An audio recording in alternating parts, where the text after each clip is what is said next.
Bagong lahat, luma muna. Since 2010, meron palang 9 players ang nananalo ng MVP. Ito yung 4 doon na hindi naman nananalo pa ng championship. Si Embiid, Derrick Rose, Westbrook at James Harden. Bukod kay Embiid, yung 3 dyan, nasa retirement phase na. Si Russell Westbrook, may chance pa sa Clippers na makalaro dahil may natitira pa siyang kontrata, naka-player option. Hindi alam kung i-decline or i-accept niya.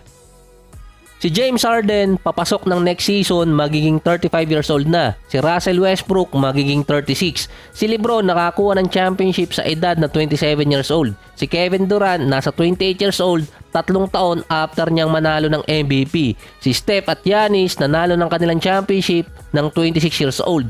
Si Nikola Jokic naman, nasa 28. Since 2010, ang team na nanalo ng championship na walang MVP or nanalo ng regular season MVP ay Raptors noong 2019.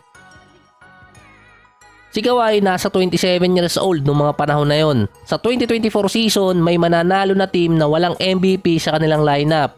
Either si Luka na 25 years old or kaya si Tatum at si Brown na nasa 26 at 27. Kaparehas ng nasa scope ng edad ng mga nag-champion na MVP nung nakaraan.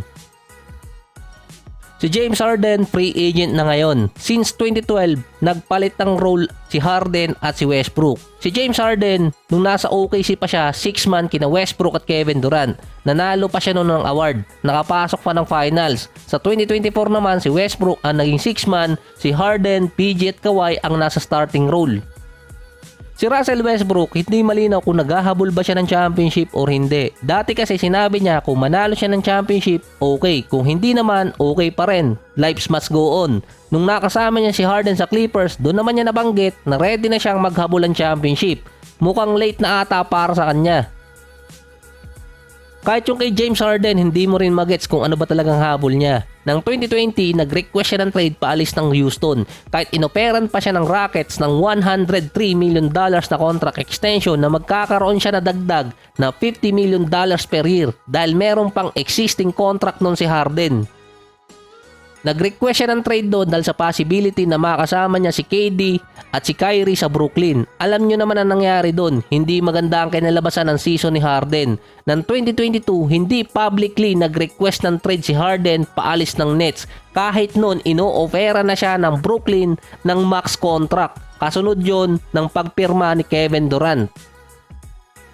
Alam na rin naman ng iba na Sixers ang team na gusto niyang puntahan dahil andun si Daryl Morey. Mas stuck yung lineup ng Sixers na missing piece ang kulang doon. Nag-average pa rin itong si Harden ng 20 and 10. 2 beses umabot ng second round ng Philadelphia. Nagpababa pa ng kontrata nun si Harden para mapalakas ang lineup ng Sixers. So 3 beses tumanggi sa max contract si James Harden sa Houston, Brooklyn at dito sa Philadelphia. Actually nagpababa siya noon. Mula 2020 hanggang 2024, naghabol si Harden ng championship at pumupunta sa mas stronger lineup. Ang X-factor sa pag-alis niya sa Philadelphia ay yung kontrata dahil hindi siya binigyan ng contract extension na inaasahan niya. Sinabi niya pa sa report kung bakit Clippers ang gusto niyang puntahan dahil sila yung team na makakapagbigay ng gusto niyang kontrata. Mas hinahabol ngayon ni Harden yung contract kaysa championship. Karamihan din naman ng ibang players kasi nga 3 beses na siyang tumanggi sa max contract. Kinall out na dati ni Steven Jackson nung kasagsagan ng Harden at Sixers feud na yung ibang players ngayon pera na ang hinahabol at hindi makapag-champion. Ang pinagkaiba kasi nun, marami mga players ang kapag nag-retire sa NBA nagiging broke or naghihirap. Kumpara ngayon na bibihira na dahil sa mga investment. Mas marunong nang humawak ng pera ang mga players base din to sa comment ni JJ Redick. Dagdag pa ni Steven Jackson, wala nang pakialam ang ibang players ngayon kung manalo or matalo sila basta mayroong malaking kontrata. Actually, iba na rin ngayon kapag ang isang player na injured, kahit former all-star pa siya, nawawala sa liga. Lumala pa yan ng 2020 era dahil kapag nakagawa ng mali outside ng basketball court, posibleng matanggal pa sa NBA. So medyo marami ng players yun. Sa gaya ni Harden na former MVP at free agent pa, walang masyadong report kung sinong team ang may gustong kumuha sa kanya. Parang iniiwasan nga siya bigla ng media. Noong mga nakaraan taon, laging mainit ang pangalan niya sa lipatan ng team. At tanging makikita mong report niya kay Harden ay kung mariretain ba siya ng Clippers based sa kontrata.